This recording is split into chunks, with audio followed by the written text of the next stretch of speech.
Mummy आज संकष्टी चतुर्थी, मग आज काय स्पेशल? हे दाखवते.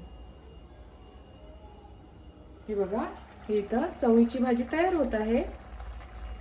आणि उपवासाला आम्ही चपाती किंवा भाकरी खात नाही, आम्हाला भातानेच उपवास सोडायला आवडतं, म्हणून हा बनवलेला आहे मस्त असा पुलाव. हे आहे झटपट असं कैरीचं लोणचं. हे मिक्स भजी आणि हे गुलाबजामुन.